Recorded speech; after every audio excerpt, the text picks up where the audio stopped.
जय हिंद फ्रेंड्स। आज जो है हम नया फाइनेंशियल स्टेटमेंट में प्रॉफिट एंड लॉस जो है अकाउंट करेंगे। प्रीवियस वीडियो में जो है हमने ट्रेडिंग अकाउंट के बारे में पढ़ा था। प्रॉफिट एंड लॉस अकाउंट जो है वो एग्जैक्ट ट्रेडिंग से ये मैन्युफैक्चरर और सर्विस दोनों के लिए होता है। ये हम वर्टिकल वे में पढ़ रहे हैं, केवल जो है ना सोल प्रोप्राइटरशिप के लिए। पार्टनरशिप्स कंपनीज का अलग बनता है। तो इसमें प्रॉफिट एंड लॉस जो है ना ये कुछ एक्सपेंसेस हैं जो डेबिट होते हैं, कुछ आपके इनकम्स हैं जो आपका क्रेडिट होता है। इससे एक्चुअल नेट प्रॉफिट और नेट लॉस निकलता है। फिर ये नेट प्रॉफिट और नेट लॉस जो है वो बैलेंस शीट में जाता है, जो हम नेक्स्ट वीडियो में इसमें डिस्कस करेंगे। और ये कुछ जो है ना कैलकुलेशन, ऑपरेटिंग प्रॉफिट के कुछ कैलकुलेशन है टिप्स वाइज, वो करेंगे। और आपको आउटस्टैंडिंग और प्रीपेड की जो है बारे में कुछ बताना है। तो चलिए स्टार्ट करते हैं। सबसे पहले क्या है, ग्रॉस लॉस। जो ट्रेडिंग में आपका जो है इनकम, जो सेल्स वाला क्रेडिट साइड है, अगर वो कम है और आपके खर्चे ज़्यादा हैं तो वहाँ पे तब क्या आ जाता है, ग्रॉस लॉस।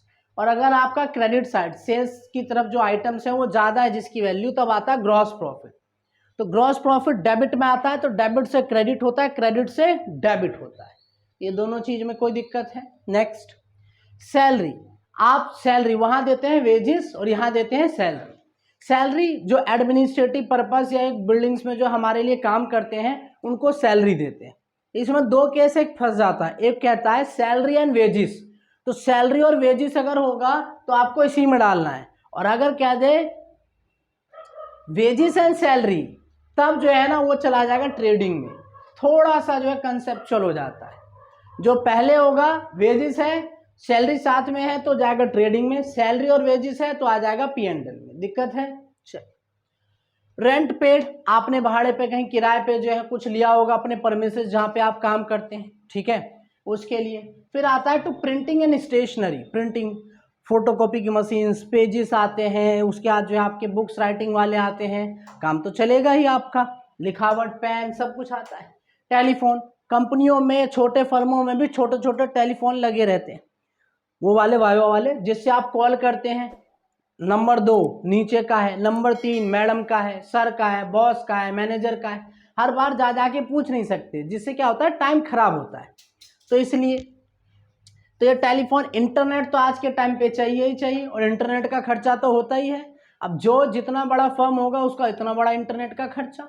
अब एक छोटे 650 जो है, आप जो 1000 रुपये इंटरनेट का पे करते हैं, और आप जो है 1500 एम्प्लॉयों को 1000 वाले इंटरनेट में क्या सब कुछ काम करा सकते हैं? अलग अलग चाहिए होगा ना आपको, तो उस हिसाब से पेमेंट भी होती है।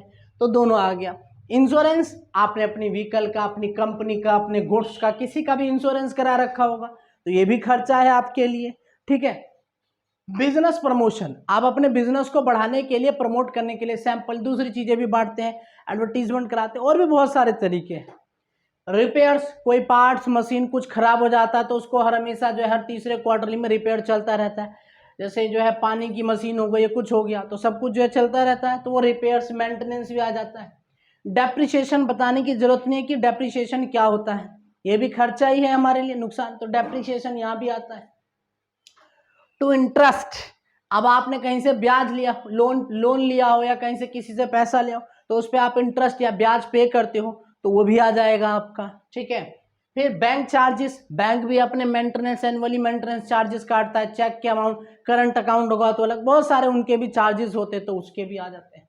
टू जनरल एक्सपेंस, जब कुछ नहीं, छोटे मोटे जो खर्च होते हैं, पैटे कैश बुक, या छोटे आपने स्वीपर को दे दिया, वैसे दे दिया, कूड़ा उठा, तो वो जनरल एक्सपेंस में डाल देते हैं। Loss by fire and theft, अगर आपके उससे जो है चोरी हो गया माल, गोडाउन से किसी ने चोरी कर लिया, आग लग गया, सड़ गया, गल गया, आप खुद ही खा गए या चूहे खा गए, तो वो भी इसमें आ जाएगा, क्योंकि हमारे लिए क्या है, वो नुकसान। टू कमीशन, आप अपने कमीशन एजेंट को पेमेंट करते हैं, तो कमीशन का ही तो होता है ना। कमीशन भी 3 तरह के होते हैं, डेल, क्रेड, जब आगे हम पढ़ेंगे तो आपको बताया जाएगा, ठीक है। एडवर्टीजमेंट, एडवर्टीजमेंट तो हर कोई करता है, बैनर से भी करता है, टेलीविजन पे भी करता है, सोशल मीडिया पे भी करता है।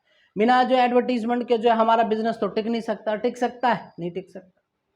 फ्रेट आउटवर्ड, फ्रेट आउटवर्ड का मतलब पता है ना आपको? फ्रेट आउटवर्ड का मतलब जो भाड़ा आप देते हो लाने ले जाने के लिए, लेकिन ये इसमें आता है, मैन्युफैक्चरिंग में नहीं आता है। क्योंकि आपका क्या होता है कि यहाँ से माल डिस्पैच या आप यहाँ से करवाते हैं, तो इसीलिए वो जो है ना फ्रेट आउटवर्ड इसमें डाल देता है। अगर इनवर्ड होगा तो वहाँ चला जाएगा। बैड डेब्ट्स बताइए आपको, बैड डेब्ट्स क्या होता है, चैप्टर 2 में पढ़ा था आपने। जो पैसा आपको मिलना था लेकिन हो गया क्या सर, जैसे इसके जैसे लोग भी होते हैं कि क्या करते हैं कि पैसा आपने इसे दिया, अगर दिया तो मतलब समझ जाओ भूल जाओ, ये ऐसा है, पैसा वापस तो रिटर्न करेगा नहीं, हाँ या ना। उसके बाद जो है एक तरफ का कैलकुलेशन, अगर ये वाला अमाउंट जो है ज्यादा आ रहा है और ये कम आ रहा है तो नेट प्रॉफिट, और ये कम और ये ज्यादा आ रहा है तो नेट लॉस। अब इसके बारे में डिस्कस कर लेते हैं सही से। ग्रॉस प्रॉफिट बता, रेंट रिसीव्ड, आपने जो अपने परमिसेस कहीं पे बना रखा है, आपने उसको भाड़े पर लगा रखा है, किराए पे लगा रखा है, तो आपको भी तो मिलेगा। अगर आप दे रहे हो तो मिलेगा भी ना, अगर आपने बना के दे रखा है तो। डिस्काउंट रिसिप्ट, आपने माल जो है खरीदा, आपको डिस्काउंट रिसिप्ट भी हो गया कैश पेमेंट करने पे या दूसरे तरीके से करने पे।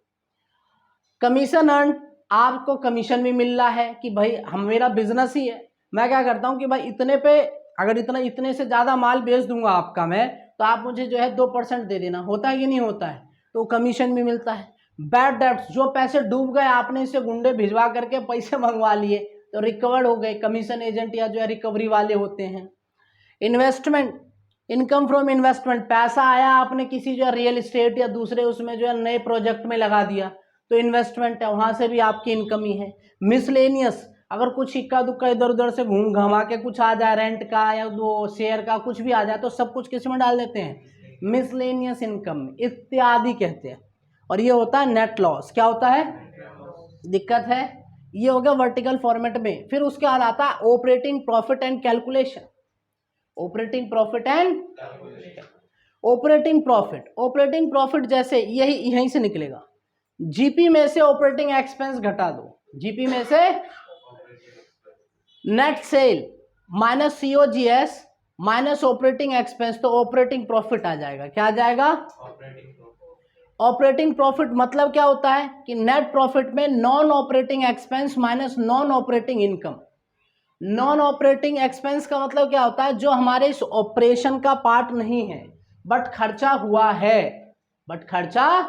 हुआ है, और उसमें से कुछ ऐसी इनकम जो आपके इसके पार्ट नहीं है मेन कोर बिजनेस का, लेकिन इनकम अर्न हुई है, तो वहां से इनकम घटा देते हैं, तो ये आ जाता है आपका ऑपरेटिंग प्रॉफिट। क्या आ जाता है, ऑपरेटिंग प्रॉफिट निकालने का चौथा, नेट सेल में से ऑपरेटिंग कॉस्ट घटा दो। क्या घटा दो, ऑपरेटिंग कॉस्ट क्या होता है, सीओजीएस में ऑपरेटिंग एक्सपेंस जोड़ दो तो ऑपरेटिंग कॉस्ट बन जाएगा। ठीक। लास्ट आउटस्टैंडिंग का मतलब होता है, जैसे बेस्ट एग्जांपल है रेंट। अब एक साल में 12 महीने का मुझे रेंट देना था, लेकिन मैं क्या करता हूं कि 1 महीने का रेंट रोक लेता हूं। क्या कर लेता हूं, रोक लेता हूं कुछ रीजन से, तो मेरे पे 1 महीने का क्या हो गया, ज्यादा आ जाएगा, देना पड़ेगा मुझे, तो वो होता आउटस्टैंडिंग, जो अभी आपने पे नहीं किया। आपने दूसरे तीसरे चैप्टर में पढ़ा था अकाउंट की।